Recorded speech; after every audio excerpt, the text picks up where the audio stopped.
Nydia, first off, we've seen Singapore very skillfully navigating its relations between the US and China. But this is also an evolving landscape. I mean, we're just hearing about these tariffs from Biden, China pledging resolute measures, strategic competition that's only going to deepen, especially in an election year for the US. What is this going to mean for Singapore? What is this going to mean for Lawrence Wong? I think Lawrence Wong is definitely going to have a lot cut out for him in his first year. I think, he has already done a lot of homework in terms of preparing for to deal with these relationships as he comes on board. I think he's already talked about how, he will maintain a very principled approach when it comes to dealing with foreign affairs and foreign policy. He's not pro-US, he's not pro-China, he's very much pro-Singapore. And what that means is really taking a consistent, principled approach, following rules-based international order. And I think that will be really what will be guiding him in the first couple of months especially. So how soon do you think we can see him kind of stamp his own brand on foreign policy then? I think it will take some time. I think ideally he'd want to settle into his new role, get a bit more comfortable before, bringing in some of his own brand into it. That being said, he is the first Prime Minister who is educated in the US, so he is very familiar with the US and how they operate. He's been able to bond with American companies and American congressmen when they come through. So I think that will help in terms of building his relationships on the US side going forward. That being said, he's also brushing up on his Mandarin, taking lessons. And, I think Singapore has always been very adept at balancing visits with the US with visits with China. So for instance, he went to the US in October last year to launch the dialogue on critical and emerging technologies.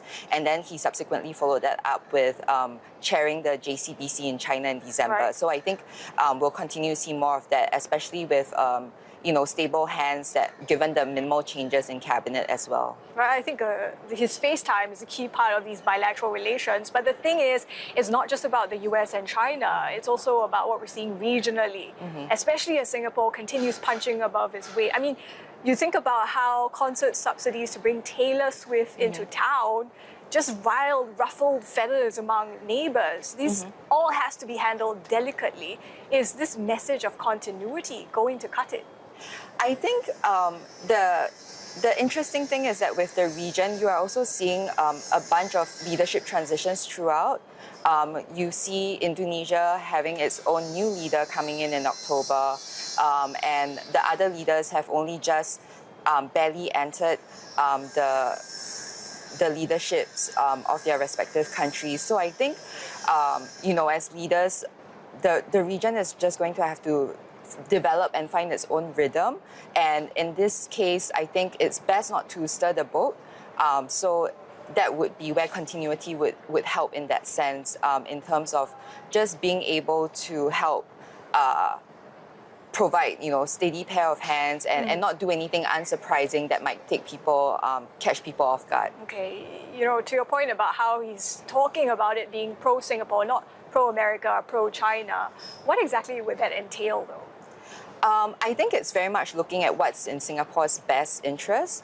I think, like you've mentioned, we've always punched above our weight in terms of being in the international scene. I think definitely that would entail focusing very much on Singapore's growth, what would benefit Singapore in that sense. We definitely want to continue to have a very facilitative investment environment that would encourage American and Chinese businesses, as well as really businesses from all over, to continue investing in Singapore. On that note, though, that reshoring trend is likely to continue, regardless of who wins the US election. How is that going to perhaps make it a bit trickier for Singapore to attract US foreign direct investment? I think that Asia is still going to be very much a region of interest for American companies. And so, with that being said, Singapore remains an important hub and has been a very open and friendly hub for American investors to come in. And there is also definitely, I think, a lot of options for them to consider other markets.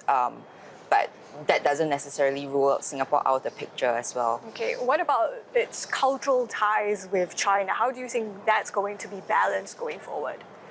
I think with regards to Singapore's cultural ties, I think, that's also why DPM Lawrence Wong has also come out to actually distinguish, that we are not pro-China, but we are pro-Singapore. And I think that very much speaks to how even though we do share certain commonalities in terms of background and we do have a Chinese majority, I think that it is important to recognize that Singapore has really carved out its own space, and that will definitely continue going forward.